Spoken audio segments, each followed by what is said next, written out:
कश्मीर में जितनी भी पार्टियां चुनाव लड़ रही थी उसमें वोट शेयर के हिसाब से भाजपा सबसे बड़ी पार्टी बनकर के उभरी है। लेकिन पहले फर्स्ट ऑफ ऑल ये बताएं कि आप नरेंद्र मोदी की बात कर रहे हैं ना, ये डेमोक्रेसी को उसने वाकई बस मिसाल कायम कर दी, वाकई दुनिया में उसने मिसाल कायम की कि यही डेमोक्रेसी तो नहीं ना ग्लोबल लीडर कहते हैं। हाँ, डेमोक्रेसी वाकई वो लीडर है। 5 अगस्त 2019 में जो एक्शन लिया है मुसलमानों के खिलाफ कश्मीर में, और वाज़े तौर पे ये अपनी सिटीजनशिप दे रहे हैं, उन्हें वहाँ पे नेशनैलिटीज़ दे रहे हैं हिंदुओं को इंडिया के अंदर, और इस बात के खिलाफ राहुल गांधी और कांग्रेस पूरी खिलाफ बोली है कि आप मुसलमानों की ये नस्ल कशी ना करें, उनको उनके हकूक़ दिए जाएं। उसका पॉजिटिव रिस्पॉन्स आया है।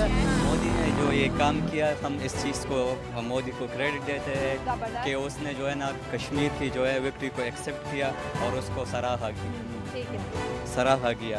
सही। तो इसके बारे में जो है ना मैं ये कहना चाहता हूँ कि कश्मीर के ये कांग्रेचुलेशन के लिए।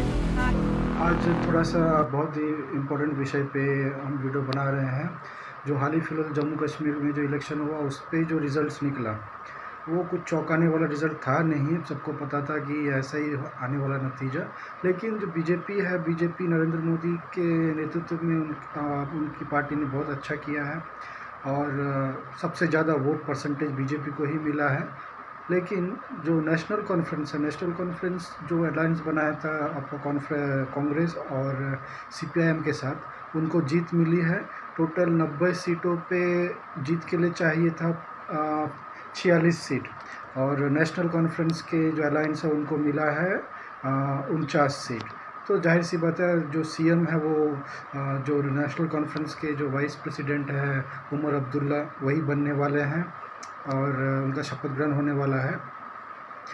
लेकिन एक ध्यान देने की बात ये है कि जो कश्मीर जो बहुत इतना इम्पोर्टेंट मुद्दा था, जो 370 का आर्टिकल वहाँ से हटाया गया, क्या वो वापस लाया जाएगा? जी नहीं। इस पे दोनों नरेंद्र मोदी जी और अमित शाह दोनों ने बहुत ही गंभीर रूप से चैलेंज करते हुए कहा है कि भाई किसी में दम है तो इसको हटा के दिखा दे, क्योंकि ये कोई आम चीज़ है नहीं। और जिसको भी हटाना है वो खुलेआम एक प्रेस कॉन्फ्रेंस करके हमको चैलेंज करके बताए कि हम इसको हटाने वाले हैं। किसी में वो हिम्मत है नहीं, ये मोदी जी ने बिल्कुल ही साफ साफ बता दिया है।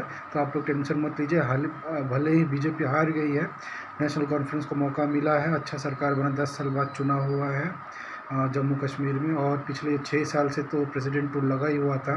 लास्ट बार के जो चीफ मिनिस्टर थे मुफ्ती पीडीपी के, उनको तो उनका खाता शायद नहीं खुलने के बराबर ही है।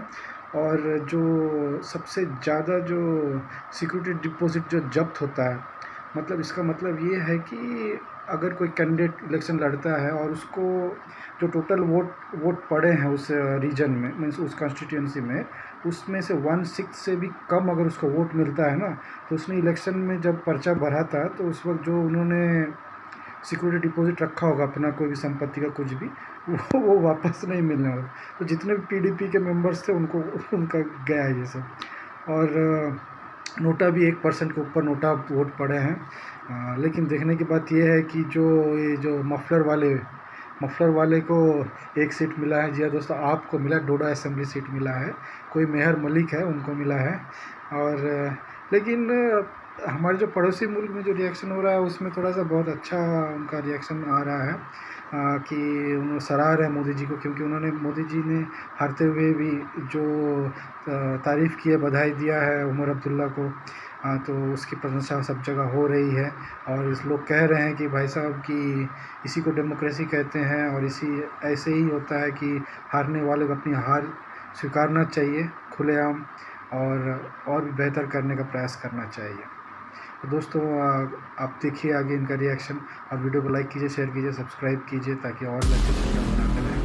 अगर पाकिस्तान सरकार एक ऐलान कर दे कि अगर इसराइल ने एक बम भी फलस्तीन पे गिराया तो हम इसराइल को नेस्तो नबूद कर देंगे, एटम बम मार देंगे, या तो कोई कुछ भी नहीं पाकिस्तान को कुछ कर सकता। उसकी वजह यह है कि ये बुज़दिल है, ये जितने भी कुफार हैं, ईसाई हैं, यहूदी हैं, बुज़दिल हैं, ये पाकिस्तान को क्यों ये हर दफ़ा एड दे रहे हैं, पाकिस्तान को क्यों कर्जा दे रहे हैं, क्यों नहीं इसराइल को पाकिस्तान से डरते हैं? सर ये डरते हैं तो दे रहे हैं ना। हरियाणा और जम्मू कश्मीर हरियाणा में बीजेपी को तीसरी बार फतह नसीब हुई है, जिसके बाद बीजेपी ने हरियाणा में विक्ट्री सेलिब्रेशन की और इंडिया के प्राइम मिनिस्टर नरेंद्र मोदी ने अपनी विक्ट्री स्पीच भी की।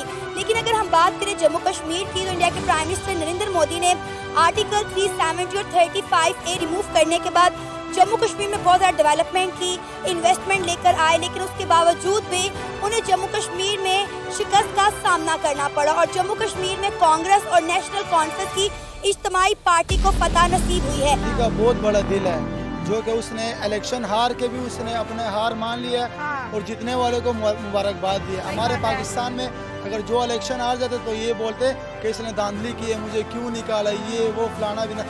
देखो अब इधर अमन आ गई, पहले दहशतगर्दी होती थी कश्मीर में, जम्मू कश्मीर में, और अब देखो 2 करोड़ अवाम उधर सिर्फ घूमने जाते थे। पहले उधर इतने लोग नहीं, पहले अमन नहीं था, बहुत अमन आ गया। मोदी ने जो उनका काम किया बहुत अच्छा किया। रिएक्शन देखा ये पाकिस्तानियों का, तो आपको कैसा लगा इनका रिएक्शन? तो खुलेआम ये तारीफ़ कर रहे हैं मोदी सरकार की और मोदी के बहुत ही तारीफ़ कर रहे हैं कि उन्होंने कैसे हारते हुए भी जम्मू कश्मीर के इलेक्शन को बधाई दिया है। उन्होंने उमर अब्दुल्ला की जो सरकार बनने वाले उमर अब्दुल्ला की पार्टी को, नेशनल कॉन्फ्रेंस को, और ये भी बता दिया है कि जो उन्होंने राहुल गांधी के साथ, कांग्रेस के साथ जो अलायंस बना के जो उन्होंने चुनाव लड़ा था, उसमें उनकी कितनी कांग्रेस की तो बहुत बुरा हालत हो चुका है। अब तो उनका वहाँ से सुपड़ा साफ है। और हरियाणा में जो बीजेपी ने जो जीता है तीसरी बार, तो साफ जाहिर होता है कि लहर किस तरफ चल रही है फिर से। तो आप देखते रहिएगा और दोस्त को अपना प्रोत्साहन दीजिएगा, लाइक कीजिए, शेयर कीजिए, सब्सक्राइब कीजिए। जय हिंद, जय भारत, वंदे मातरम।